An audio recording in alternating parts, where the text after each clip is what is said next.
saints of the day on Lumen Christi TV. Today is the memorial of Blessed Sebastien of Aparico. According to the rule of St. Francis, the friars were to work for their daily bread. Sometimes, however, their work would not provide for their needs. For example, working with people suffering from leprosy brought little or no pay. In cases such as this, the friars were allowed to beg, always keeping in mind the admonition of St. Francis to let their good example commend them to the people. The life of the prayerful Sebastien, whom we celebrate today, still so hard at work in his 90s, certainly drew many closer to God. Blessed Sebastien of Aparico was born of poor peasants in the year 1502 at Gudena in the Spanish province of Galicia. As a youth, he attended his father's sheep, and so when he was 12 years old, he was seized with a pestilential disease. His anxious mother carried him to a little hut far out in the fields, so that no one else would be infected by him. While he lay there one day quite helpless and alone, a wolf from the neighboring woods approached by the providence of God and bit open the plague spot, with the result that Sebastien recovered completely.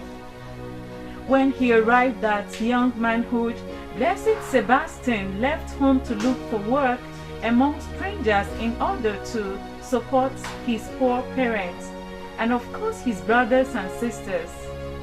Because he was comely in appearance, wicked women frequently set snares for his purity. In order to escape them, he resolved at 31 years of age to sail for America, which had been discovered recently.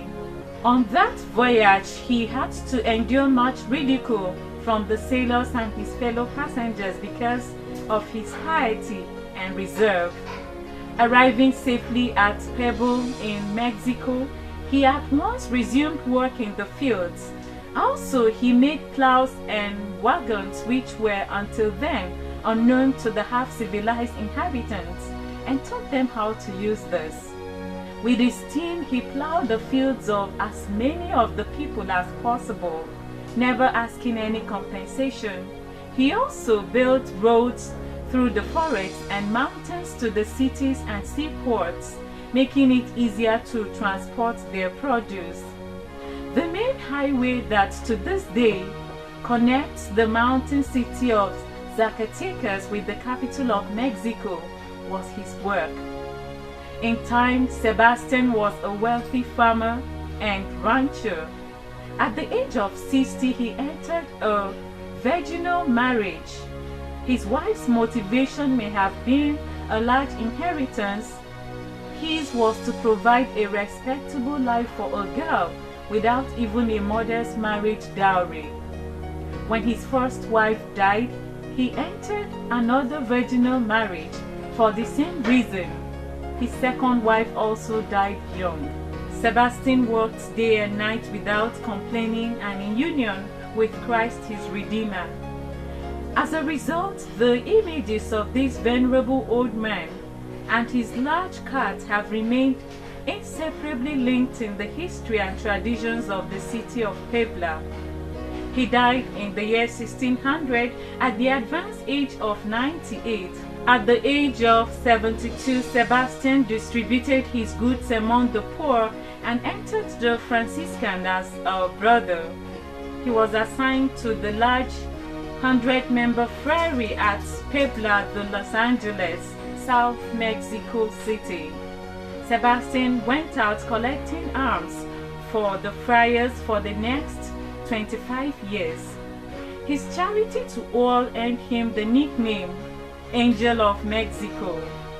Sebastien was beatified in the year 1787 and is known as the patron of travelers. Let us pray.